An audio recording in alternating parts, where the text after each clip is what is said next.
Meu irmão, se eu te perguntasse, agora, nesse exato momento, onde você gostaria de estar, o que você diria? É óbvio que você vai pensar assim, não, eu gostaria de estar no culto, onde eu estou. Amém, você é muito crente. Mas assim, imagina na tua vida, imagina agora na tua história, onde você gostaria de estar? Onde você acharia que você estaria para se sentir seguro e feliz? Um dos ídolos da nossa geração é a mídia digital, mas também essa mídia fomentou uma série de outros ídolos, a vaidade, a ostentação, uma série de coisas. Mas também existe um ídolo que tem alcançado o coração de muitas pessoas, é a idolatria, que eu chamo de viajolatria. O que é viajolatria? É a idolatria da viagem. É aquela ideia que eu só encontro descanso se eu for para algum outro lugar que não seja a minha vida. É aquela teologia do tiririca. Tentei fugir de mim mesmo e para onde eu estava, eu ia. E tem gente que quer fugir da própria vida, quer fugir e usa viagens, usa lugares para isso. E por que isso se torna um ídolo? Porque o lugar de descanso não é um lugar, é uma pessoa. O lugar de descanso é uma pessoa. E quando nós encontramos essa pessoa, nós descansamos independente de qualquer circunstância, porque Paulo descansou estando preso. Muitos descansam estando incapazes de estar nos lugares que devem.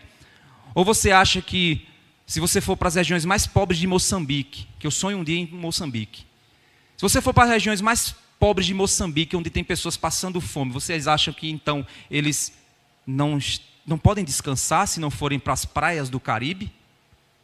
Não é assim que funciona. Então, quando eu pergunto onde você gostaria de estar para se sentir seguro e feliz, provavelmente você deve ter pensado em algum lugar, em alguma condição. Eu sei que as respostas são diversas, mas se eu te dissesse que existe um lugar onde a tua alegria e satisfação seriam plenas, teu coração se sentiria totalmente descansado. Sabe o que é você trabalhar e esperar chegar o fim de semana para você poder descansar e dizer assim, meu Deus, parece que a sexta-feira não chega. Para mim é a terça-feira que é meu dia de folga. Não é assim a impressão que a gente tem para terminar e cessar todos os trabalhos e descansar? Você gostaria de estar nesse lugar agora, onde você se sente descansado? Pois esse lugar é o lugar onde Deus habita. É exatamente o que esse salmo diz para a gente. Mas esse salmo nos mostra quem de fato, e é interessante isso porque para habitar nesse lugar existem pré-requisitos. E o salmo nos mostra os pré-requisitos para você poder habitar nesse lugar. Mostra quem de fato mereceria ir para esse lugar. Pois o nosso Deus é um Deus santo, santo e santo. Ele não habita junto com o pecado.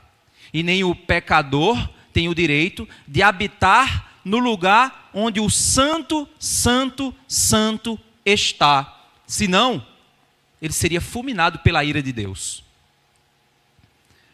Vamos ler esse salmo e vamos entender se você se classificaria.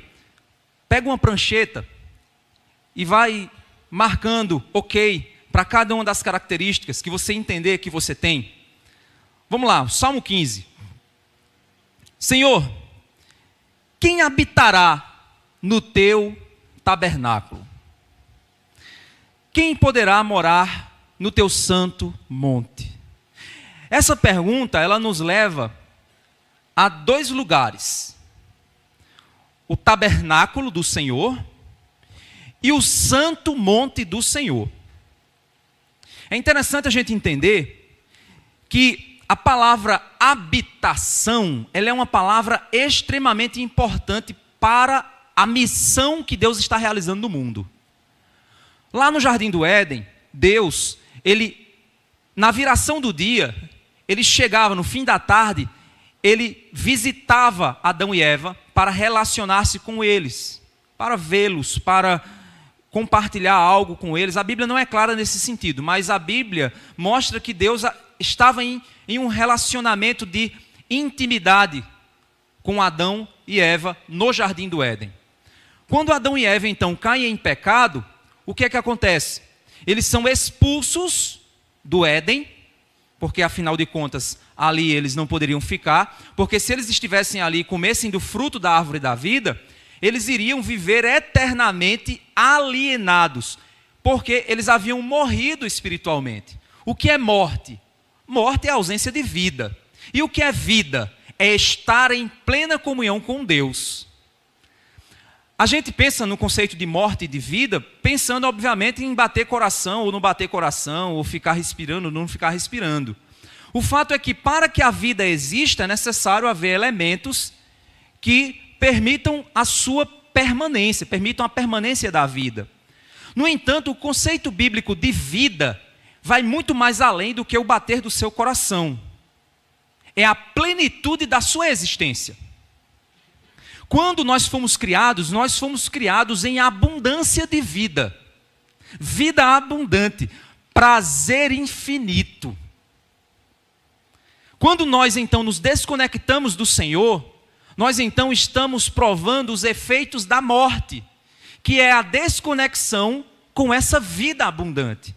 É por isso que Jesus disse que eu vim para que vocês tenham vida, e vida em abundância, que não tem nada a ver com prosperidade material, com cura, com libertação, não tem nada a ver com isso. Tem a ver com plena alegria, satisfação plena na alma. É isso que tem a ver. Por isso que não depende de suas viagens, do seu emprego, não depende nada disso. Se você acha que depende disso, você ainda não conheceu Jesus como deveria. Mas se você conhecer Jesus como deveria, você pode estar até na faixa de Gaza, mas você vai estar sabendo que o Senhor Jesus é a tua plenitude de alegria. Vai sentir dor, vai sentir medo, vai sentir angústia, sim, porque vai estar acontecendo uma guerra dentro de você. Mas você estará satisfeito, pois estará no centro da vontade de Deus. Se essa for a vontade de Deus, você está lá. O grande fato é que depois que eles foram expulsos do Jardim do Éden, para que eles não comessem o fruto e passassem a eternidade alienados, ou seja, em um vazio interminável e eterno, Deus então colocou querubins para travar a entrada do jardim. E a partir daí eles iriam viver em um mundo onde eles deveriam lutar, batalhar, para que eles pudessem encontrar o caminho de volta.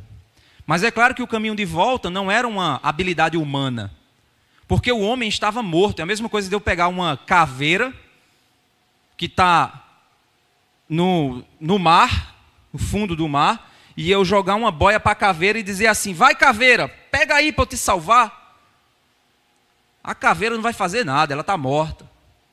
O homem, ele é incapaz de se achegar a Deus, porque o homem, ele é inerentemente morto em seus próprios pecados e delitos.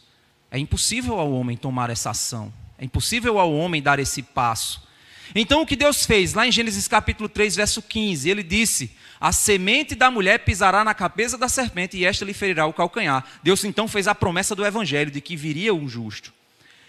A partir daí Deus começou a estabelecer um plano.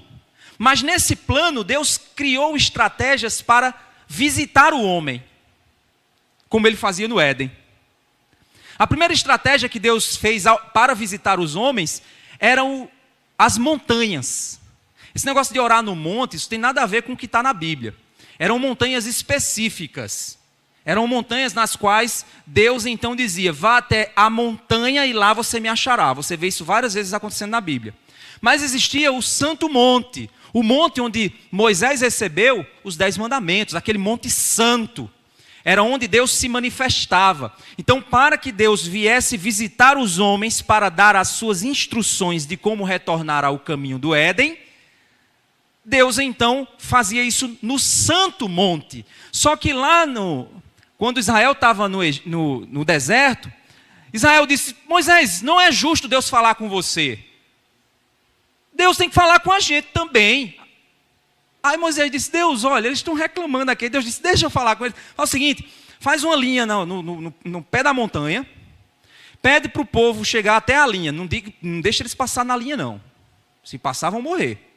E eu vou descer. Só um pedacinho da minha glória vai descer na montanha. E eu vou falar com eles. Leia lá que você vai ver o que é que acontece. Começa... Aí o povo faz, não, pelo amor de Deus. Não, Moisés. Faz o seguinte. Vai tu conversar com Deus. A gente fica aqui. Começa a tremer, começa a ventania, eles se assustam, eles veem que não é possível. Mas Deus tinha a estratégia, usou Moisés para dar a ordem ao povo.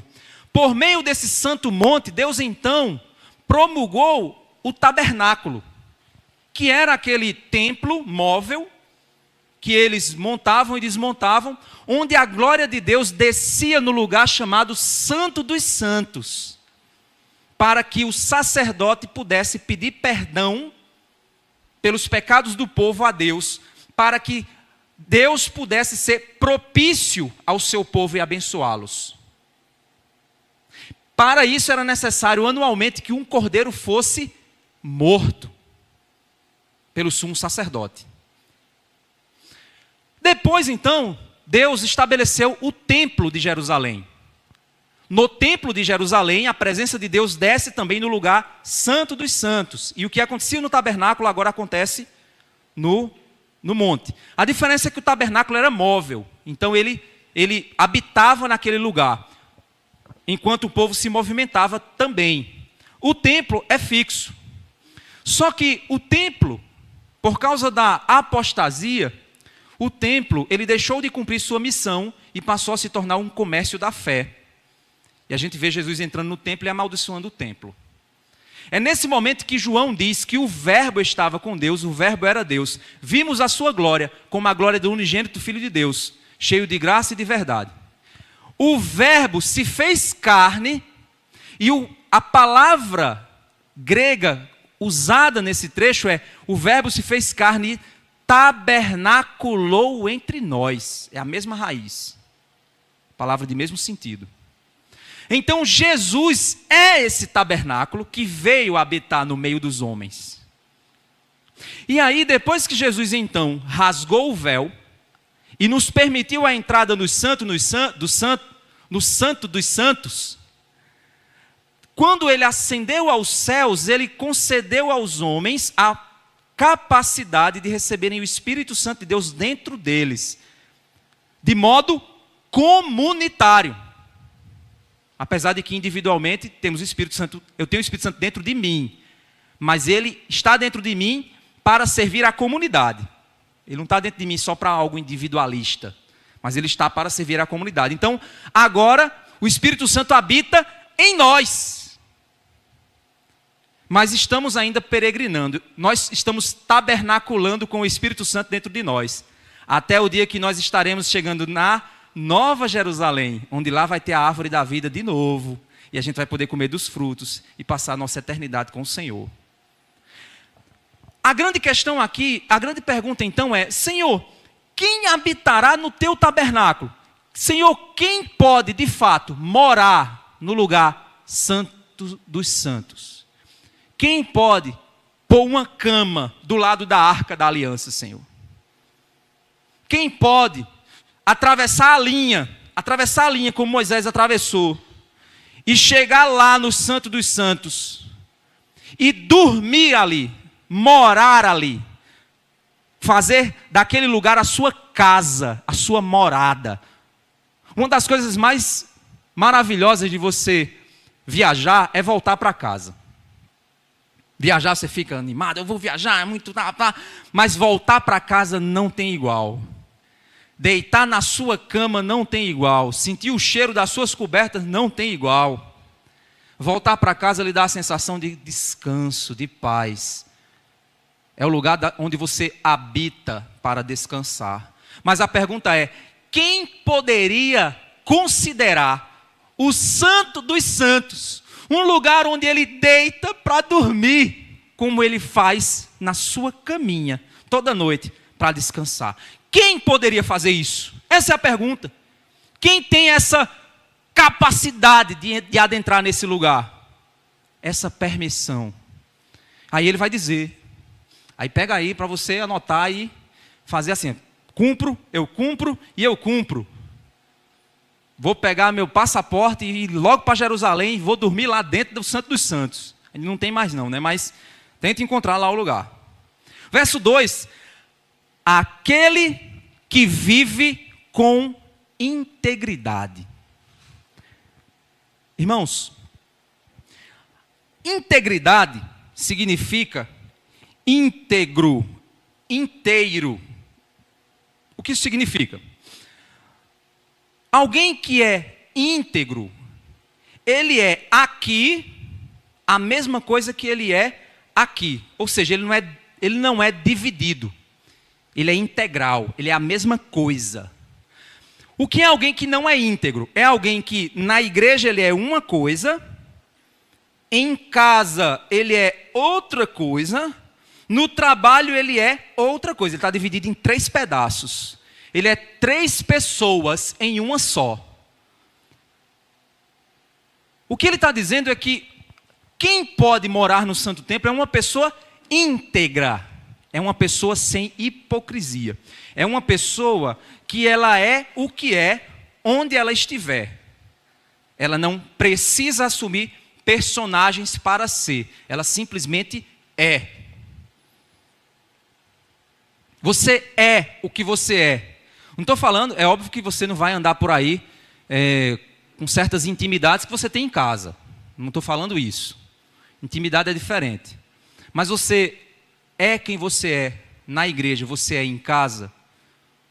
Você é o que você é em casa e na igreja, você é no seu trabalho. Ou você muda os seus valores, muda as suas atitudes, porque você talvez quer ganhar um cargo, porque você talvez...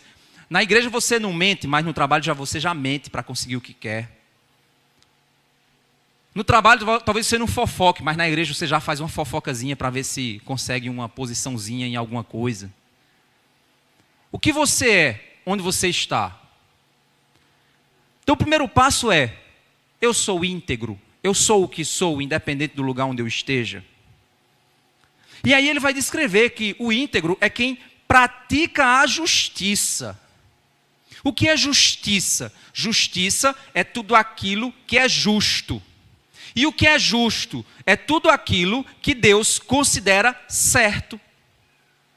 Não é o que eu considero certo, não é o que você considera certo, não é o que o William Bonner considera certo, é o que Deus considera certo. Não sei porque que veio o William Bonner na minha cabeça, mas veio. Talvez alguém estava pensando nele aí agora. Não é. Justiça é a prática do que é justo. E ser justo é praticar o que Deus considera correto. Se Deus diz que é dessa forma e ponto final. É a palavra dele que está dizendo. Então quem pratica a justiça é quem está de olho na vontade do Senhor e quer viver de acordo com essa vontade. É alguém que, de coração, não é superficialmente, mas é alguém que de coração fala a verdade. Ele não fala a verdade só para ganhar o outro no papo, mas ele fala a verdade porque o coração dele deseja falar a verdade. Ele ama a verdade. Aquele que não difama com sua língua. É interessante, ele falou sobre ações, justiça. Ele falou sobre coração, verdade.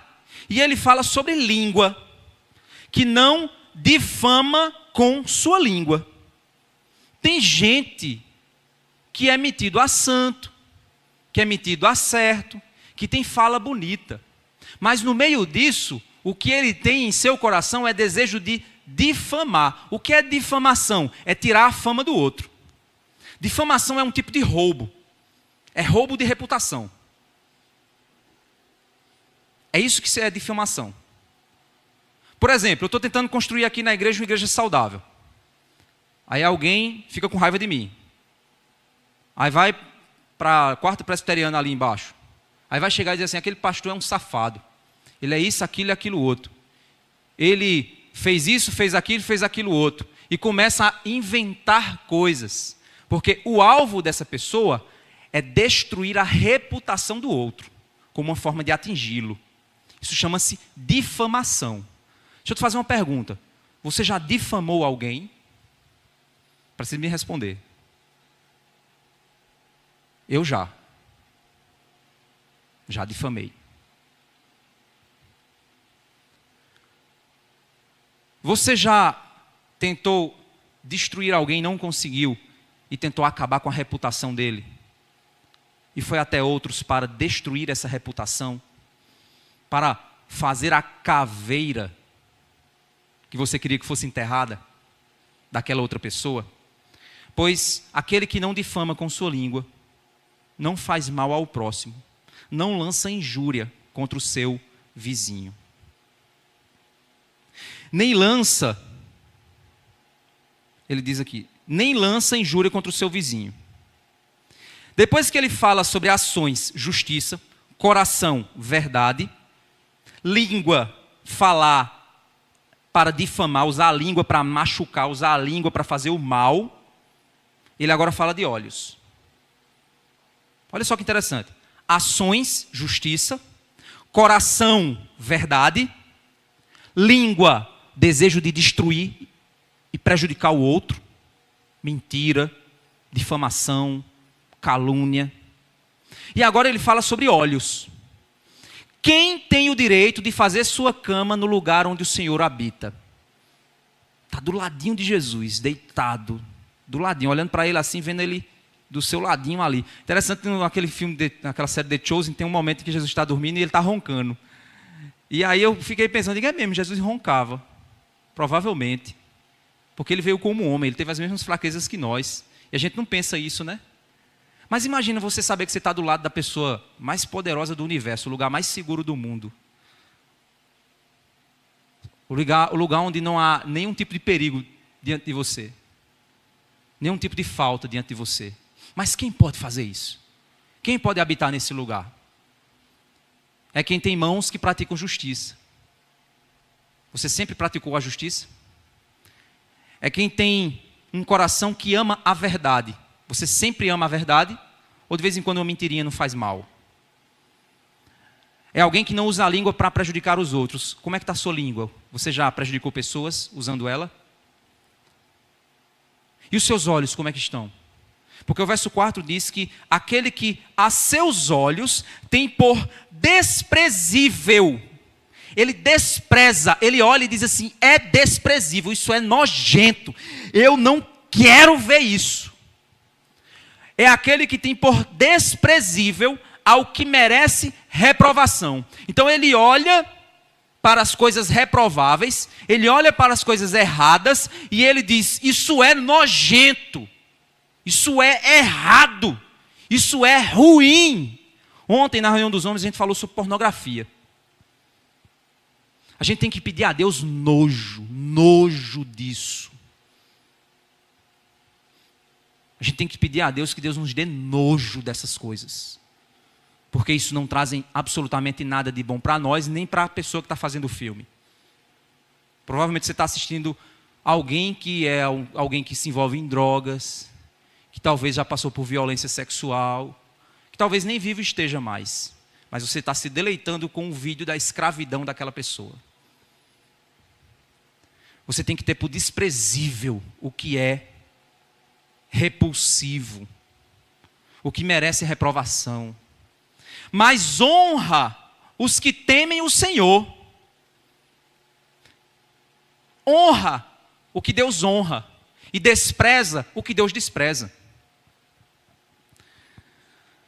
Aquele que jura e cumpre o que prometeu, mesmo com prejuízo próprio.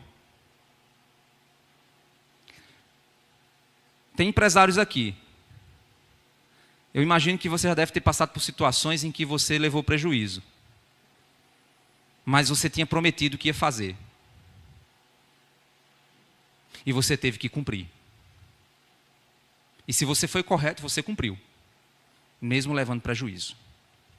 Mas se você diz, não, eu vou pegar um material de terceira qualidade, eu vou fazer uma coisa inferior aqui, para fazer de conta que... Porque para não levar tanto prejuízo, você já arriscou isso aí da sua lista.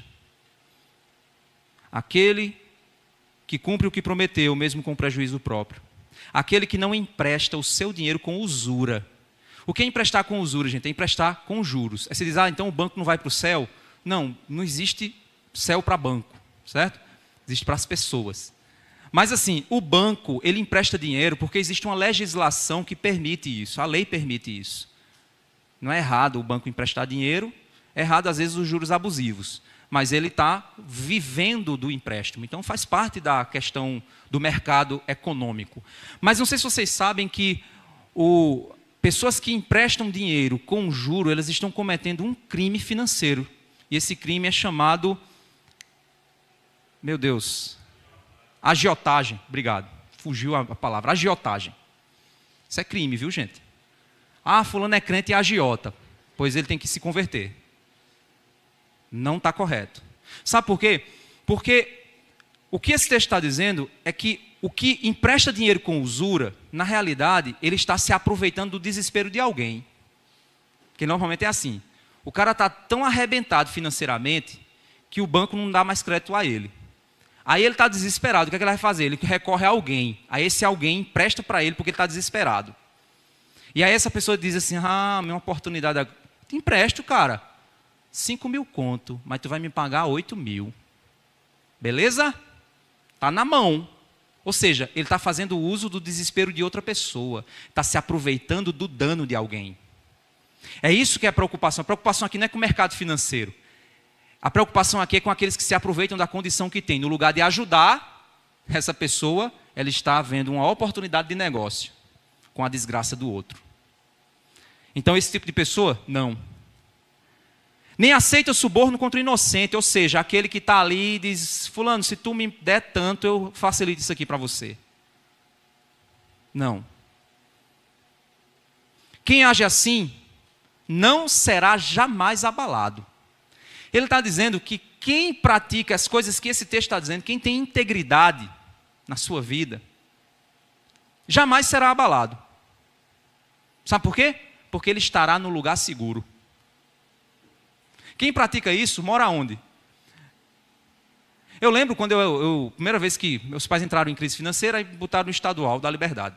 Chegou lá, comecei a ser perseguido por um menino que o nome dele era Marcelino, eu ainda lembro o nome dele. Vejo a cara dele algumas vezes nos meus sonhos. E eu comecei a ser perseguido por ele. Teve uma vez que ele correu atrás de mim com uma lata enferrujada para me cortar. Gente, minha vontade era chegar em casa. Ainda bem que eu fazia atletismo, então eu corria bem rápido. Então minha vontade era chegar em casa, porque eu sabia que se eu chegasse em casa eu estava seguro. Mas no meio da correria, a casa estava tão longe que eu entrei num supermercado. Para ver mas mesmo assim eu me senti um pouco seguro, mas ainda não estava em casa. Então quem age assim jamais será abalado, porque quem age assim habita no lugar santo, santo, santo. Não há como ser tocado aquele que está do lado do Senhor Jesus, o dono do universo. Jamais será abalado. Mas aí vem a pergunta. Você está apto para isso? Você conseguiu marcar 100% da avaliação? O livro de Salmos, ele é um livro que foi montado pós-exílio. E ele foi montado sob uma lógica.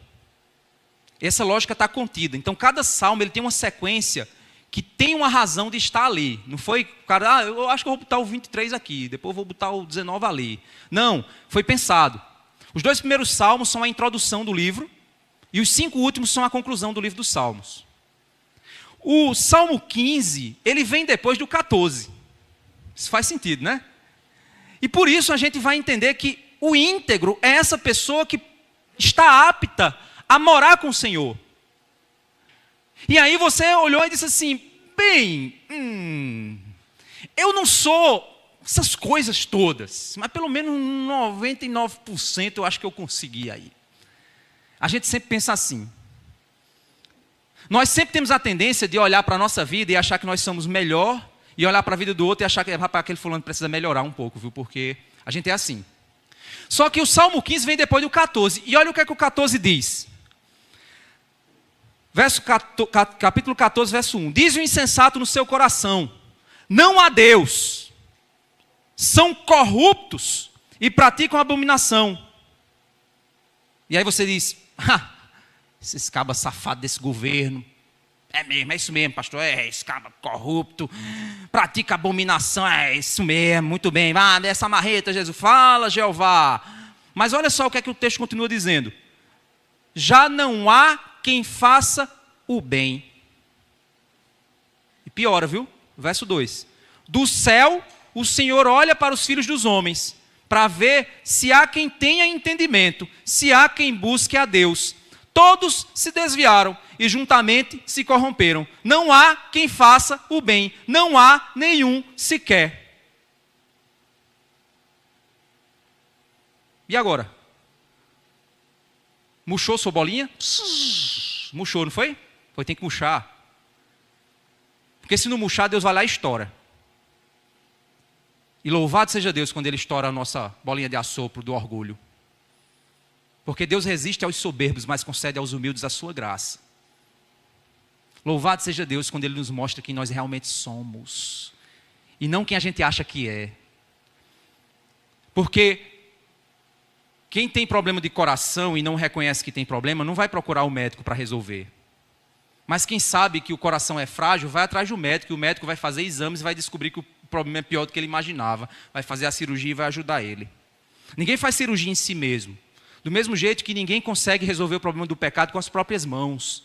Porque se fosse assim, não teria sido prometido em Gênesis capítulo 3, verso 15, que a semente da mulher viria pisar a cabeça da serpente, destruir os desígnios de Satanás e nos libertar. Não teria sido prometido isso, não haveria um Cristo para vir, não haveria uma palavra para ser pregada. Se a solução fosse simplesmente você tentar se esforçar e conseguir.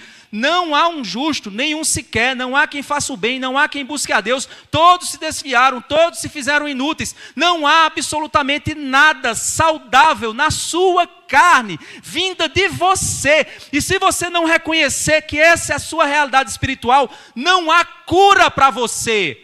Não há libertação da sua angústia.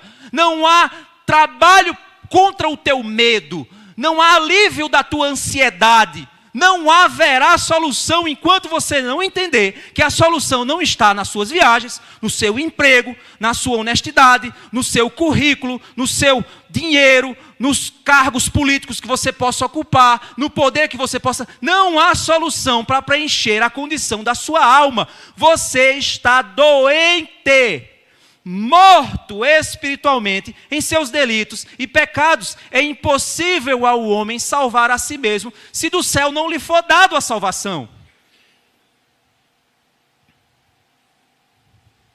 O verso 4 diz: será que não entendem nada todos esses que praticam a iniquidade, que devoram o meu povo como se comessem pão e que não invocam o Senhor? Lá ficarão tomados de grande pavor, porque Deus está com a linguagem do justo.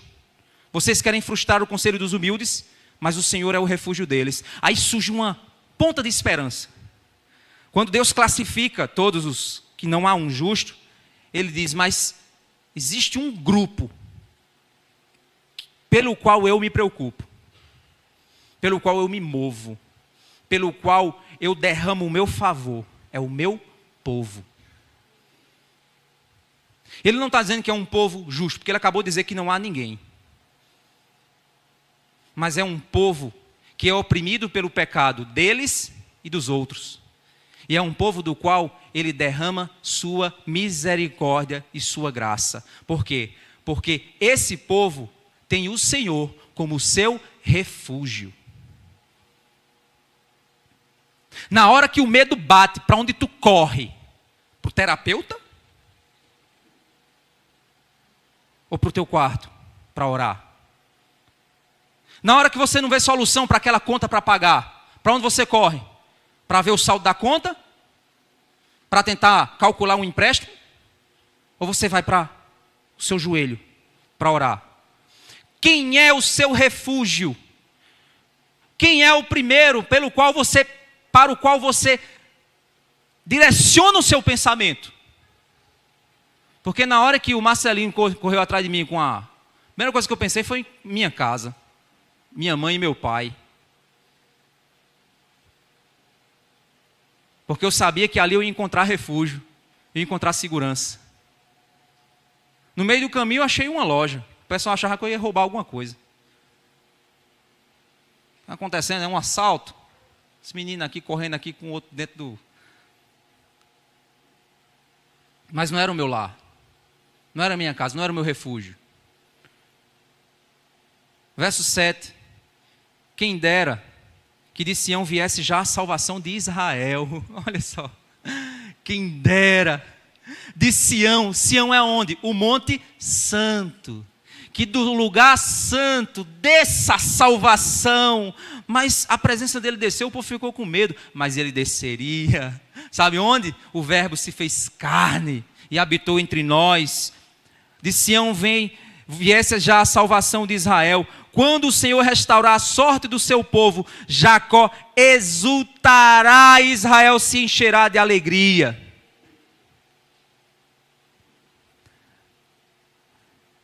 O Salmo 16 vem depois do 15. E olha o que é que o Salmo 16 então diz. Guarda-me, ó Deus, porque em ti me refugio. Digo ao Senhor, tu és o meu Senhor. Outro bem não possuo. Não é dinheiro, não é poder, não é influência, não é passeio, não é viagem, não é isso, não é aquilo. Não. Outro bem não possuo, senão a ti somente. Quanto aos santos que há na terra, ou seja, aqueles que te servem, Senhor, e que eu vejo homens e mulheres que são testemunhos vivos de fé. Quanto aos santos que há na terra, eles são notáveis, nos quais tenho todo o meu prazer. Muitas serão as dores dos que trocam o Senhor por outros deuses. Não oferei as suas libações de sangue, e os meus lábios não pronunciarão o nome deles. O Senhor é a porção da minha herança, e o meu cálice. Tu sustentas a minha sorte. As minhas divisas caíram em lugares agradáveis. É linda a minha herança.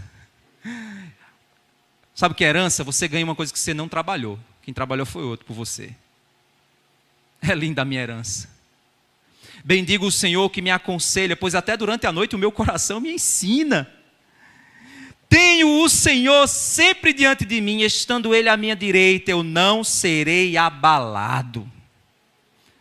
Por isso o meu coração se alegra, o meu espírito exulta, até o meu corpo repousará seguro, até o meu corpo habitará com o Senhor, repousará seguro.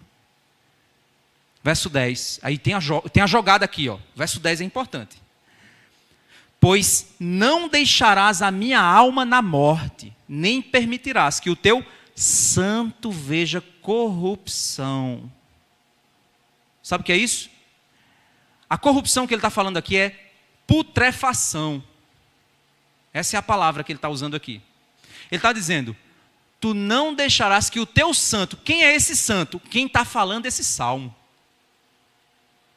Quem está falando esse salmo é o santo.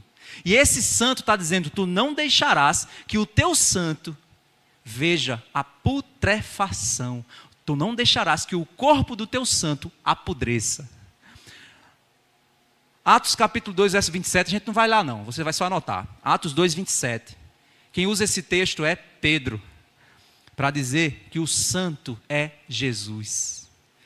Pois ele não apodreceu na morte, ele ressuscitou. Ele não viu a corrupção de um corpo abatido e vencido pelo pecado e pela morte. Ele ressuscitou ao terceiro dia. Ele venceu os efeitos do pecado. Ele é esse santo que diz, em ti me refugio, Senhor. E ele é quem diz aqui, quanto aos santos da terra, Senhor, neles eu tenho prazer, Senhor. É ele quem diz, quanto àquele povo que te ama, Senhor, e que te busca, eu tenho prazer neles. Porque tu não deixará que o teu santo veja corrupção. Mas o verso 11 diz que o trabalho desse homem, olha o que fará. Tu me farás ver os caminhos da vida. Na tua presença há plenitude de alegria. À tua direita há delícias perpetuamente.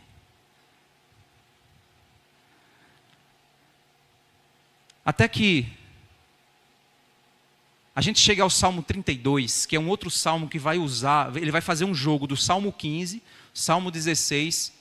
Paulo vai fazer esse jogo do Salmo 15, 16 e o 32, lá para frente.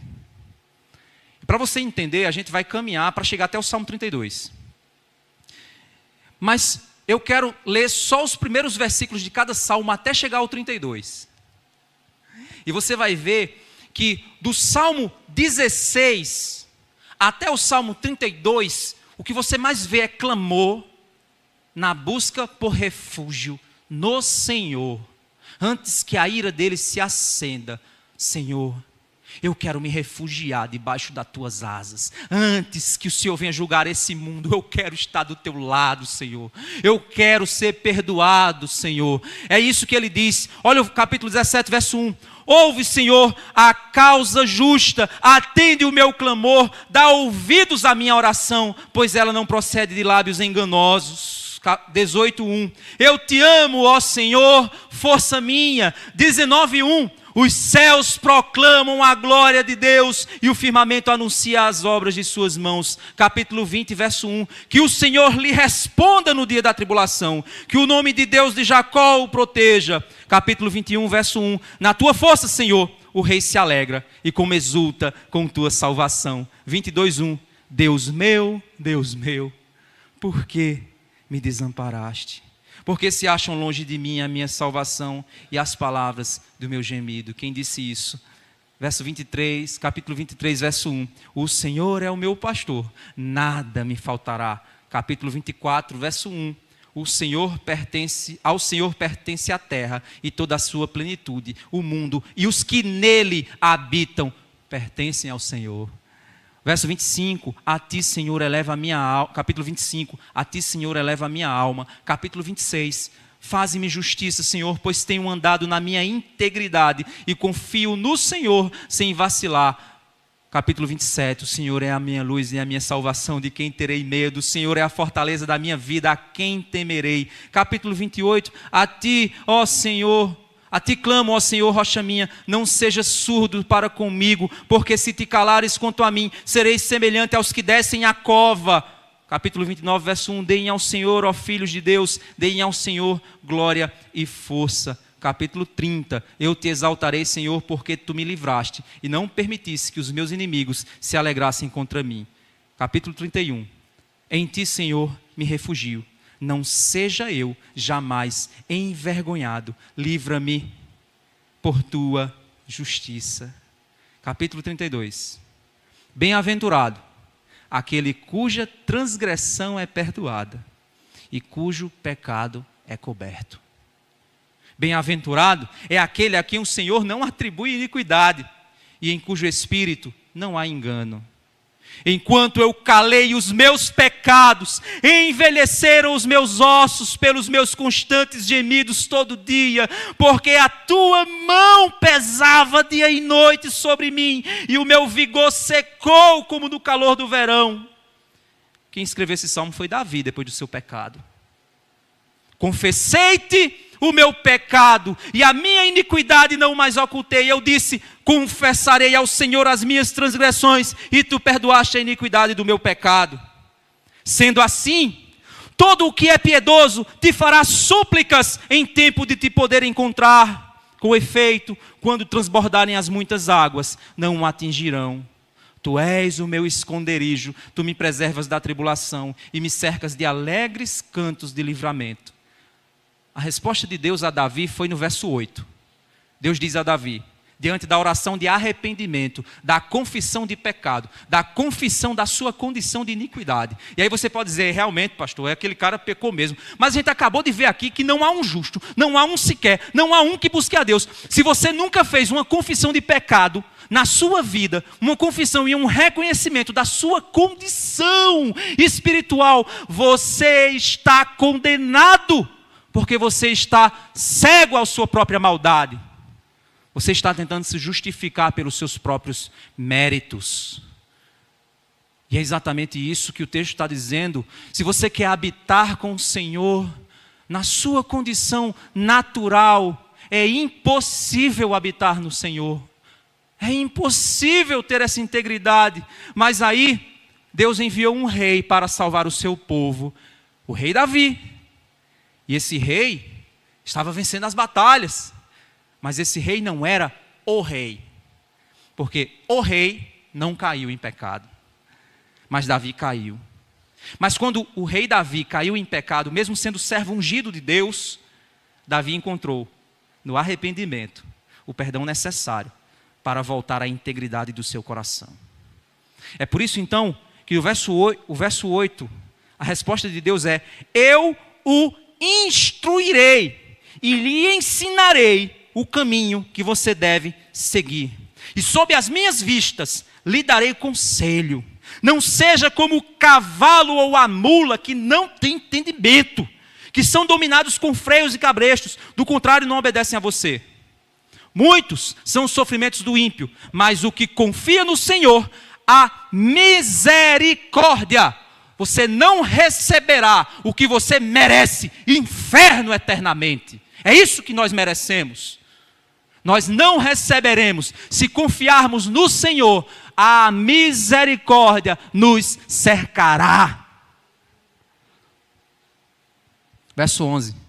Alegrem-se no Senhor e regozijem-se, ó justos. Exultem todos vocês que são retos de coração.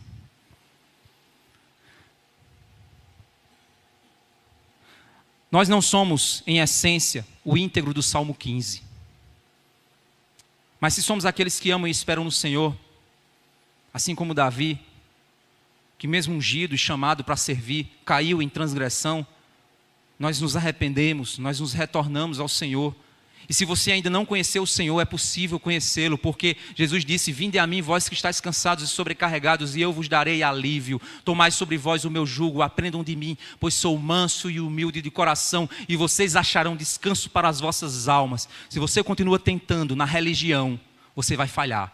Se você continua tentando no seu emprego, você vai falhar. Se você continua tentando na sua família, nos seus relacionamentos, se você continua tentando pela sua força, você vai falhar. Porque não há um justo, nenhum sequer. Não há quem busque a Deus. Todos se extraviaram, se fizeram inúteis. Não há quem possa habitar com o Senhor, a não ser destruído eternamente pela santa ira, justa ira do nosso Deus. Mas Ele, então, para aqueles que se arrependem, para aqueles que são piedosos, farão súplicas e pedirão por misericórdia. Senhor, na tua ira, lembra-te da tua misericórdia. Quem se arrepende, não fica exigindo que Deus faça isso e aquilo. Quem vive de fato em comunhão com o Senhor, sabe que se Deus te der o mínimo que alguém possa ter nessa terra, é muito mais do que o que você merece. Então Deus não está aqui para satisfazer teus sonhos, teus planos de grandeza, tuas vaidades.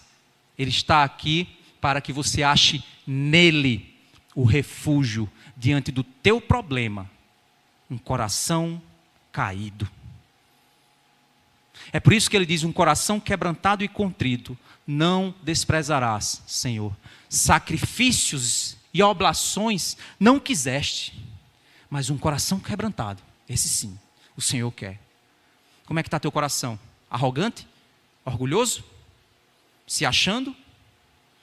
É interessante, gente, porque essa semana, nos meus devocionais, eu vi um vídeo, e até eu compartilhei no grupo da igreja, né, um vídeo do Hernandes, e o vídeo me mexeu muito comigo. O foco da pregação dele, lá da parábola do filho pródigo, o foco da pregação não era nem o pai, nem o filho que fugiu, mas era o filho que ficou em casa. Porque o filho que ficou em casa cobrou direitos dos quais não lhe era permitido. E ao invés de se alegrar pelo filho que se arrependeu, ele julgou o pai por sua misericórdia. Como pode? Esse teu filho fez isso. E você nunca me deu um cabrito para me alegrar com os meus amigos? E eu sempre estive aqui. Ou seja, eu sempre fui um filho bom. Eu sempre fiz tudo o que você pediu. Eu mereço estar aqui. Ele não. Quantas vezes nós fazemos isso? Nós que somos crentes achamos isso. Nós achamos que nós merecemos estar aqui cantando, pregando, interpretando, orando. A gente acha que merece estar aqui. A gente esquece que a gente, tudo que tem, tudo que somos é fruto da misericórdia do Senhor.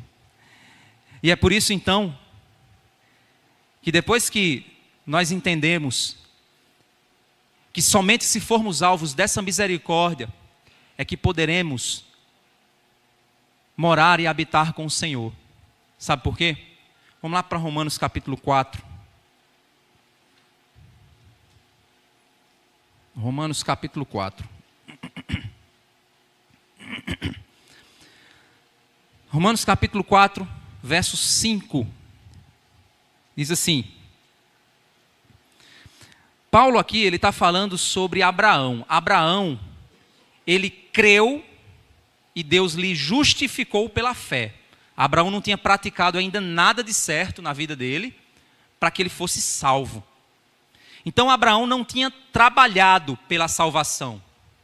E é isso que ele vai dizer no verso 5. Mas para quem não trabalha, porém crê naquele que justifica o ímpio, a sua fé lhe é atribuída como justiça.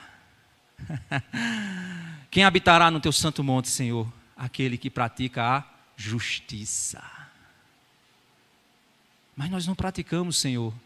Mas nós cremos em quem justifica ímpios como nós e nos torna justos, por nos atribuir a justiça dele. Então entenda uma coisa, se tem aqui pessoas que ainda não são crentes, eu vou para o céu, e eu tenho certeza disso.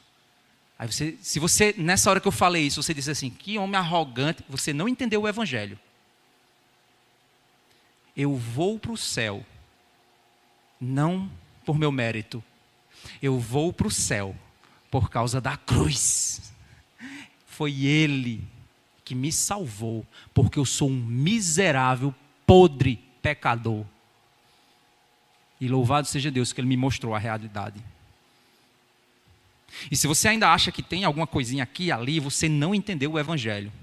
Você não entendeu que está doente. Você não entendeu que precisa de cura. Você não entendeu que tem a cura, tem a vacina para você contra o pecado. E ela chama-se Jesus e a sua cruz. Verso 6, é assim também que Davi declara ser bem-aventurado aquele a quem Deus atribui justiça independente de obras. Olha o verso 7, Davi disse, bem-aventurado aqueles cujas transgressões são perdoadas e cujos pecados são cobertos. Bem-aventurado aquele a quem o Senhor jamais atribuir pecado. Foi o que a gente acabou de ler, lá no Salmo. No capítulo 5, do verso 1 ao 5, nós vemos o seguinte. Justificados, pois, mediante a fé, temos paz com Deus, por meio do nosso Senhor Jesus Cristo. Nós devemos tudo a Ele. Se você não entender como Ele é precioso, você precisa mudar seu coração. Você achar que água pura, limpa, mineral, daquelas que tem uma garrafa bem linda. Tem umas águas por aí que tem umas garrafas, aqui no Nordeste não tem não, mas quando você vai nos aeroportos por aí, cada garrafa linda, que você diz assim, meu Deus, eu vou pegar essa garrafa para botar água na minha casa. Mas você está com um copo descartável tomando água do esgoto e dizendo que é bom. Sabe por quê?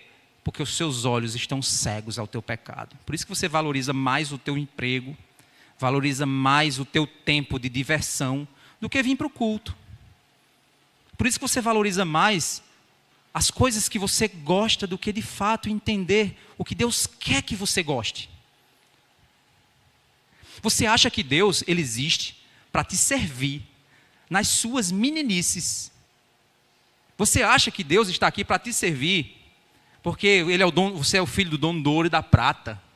Você acha que Deus está aqui para mimar você. Antes de Jesus, Deus estava aqui para te condenar. Mas ao enviar Jesus, Deus está aqui para te salvar dele mesmo. Porque no dia que ele levantar a sua ira para julgar esse mundo, nenhum escapará. Só escapará quem estiver debaixo das asas do Senhor Jesus. Porque é isso que ele está dizendo. Justificados mediante Deus, temos paz com Deus, por meio do nosso Senhor Jesus Cristo, pelo qual obtivemos também acesso pela fé a esta graça, na qual estamos firmes, e nos gloriamos na esperança da glória de Deus. E não somente isto, mas também nos gloriamos nas tribulações, sabendo que a tribulação produz perseverança, a perseverança produz experiência, a experiência produz esperança. Ora, a esperança não nos deixa decepcionados, porque o amor de Deus é derramado em nosso coração pelo Espírito Santo que nos foi dado. Somos amados, mesmo pecadores, por causa de Jesus. E se você pôr nele sua confiança, você vai derramar sua vida todos os dias com um coração quebrantado e contrito, que Deus não despreza. E a resposta do Salmo 32 é: eu te ensinarei qual é o caminho que você deve seguir. Sob as minhas mãos você andará e eu te manterei seguro. Vamos fechar lá em Isaías. Vamos lá para Isaías, capítulo 53.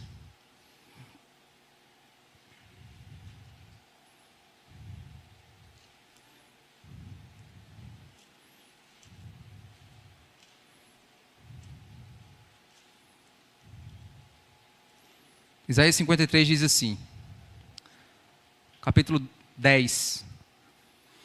Todavia, ao Senhor agradou esmagá-lo, fazendo-o sofrer. Quando ele der a sua alma como oferta pelo pecado, verá a sua posteridade, ele vai ver o fruto do seu trabalho. Nós somos o fruto do trabalho do Senhor. E prolongará os seus dias, e a vontade do Senhor prosperará nas suas mãos. Ele verá o fruto do trabalho da sua alma e ficará satisfeito. Gente, como é maravilhoso saber que o Senhor Jesus, ele olha para mim e ele fica satisfeito. Aí você diz: que massa, pastor, você está dizendo isso porque você se acha? Não. É como para quem cuida de bicho sabe que se você pegar um bichinho na rua e o bichinho cheio de doença, de coisinha e tal, todo coitado, os dentes e tudo, aí você começa a cuidar dele. Aí você leva no veterinário, você dá remédio, aí o bicho fica lindo, bonito, vistoso, saudável. Você diz assim: que bicho bonito. Dê graças ao cuidador que tirou ele da lama e da rua e deu a ele uma vida melhor. Quando Jesus olha para mim, olha para você e vê você perdoando, amando, servindo, desejando estar na igreja em comunhão, ele olha e diz: valeu a pena a cruz. Valeu a pena a cruz. Ele verá o fruto da sua alma e ficará satisfeito. O meu servo, o justo, o íntegro, o completo, com o seu conhecimento, justificará, tornará justo a muitos. Por quê? Porque ele me tornou justo agora. Porque as iniquidades deles levará sobre si. Por isso, eu lhe darei a sua parte com os grandes, e com os poderosos ele repartirá o despojo, pois derramou sua alma na morte e foi contado com os transgressores. Contudo, levou sobre si o pecado de muitos, e pelos transgressores ele intercedeu. Na cruz ele disse: Pai, eles não sabem o que estão fazendo. As escolhas erradas que você faz rememoram essa frase: Pai, ele não sabe o que está fazendo, porque ele está acessando esse site pornográfico. Pai, ele não sabe o que está fazendo, por que ele está enganando no trabalho dele, por que ele está roubando esse dinheiro. Pai, ele não sabe o que está fazendo, porque ele está mentindo. Pai, ele não sabe o que está fazendo. Louvado seja Deus, porque Deus intercede por você. E se você for filho, Deus vai restaurar a sua vida para Ele. Mas se você não for, sobre você repousa somente ira e indignação. Então a solução é: venha para Cristo hoje, se você ainda não conhece o Senhor. E se você conhece e está frio espiritualmente, volte-se para o Senhor, pois Ele está disposto a perdoar, Ele está disposto a restaurar, antes que a mão dele pese como um pai, quando ele puxa o cinturão por amor ao seu filho.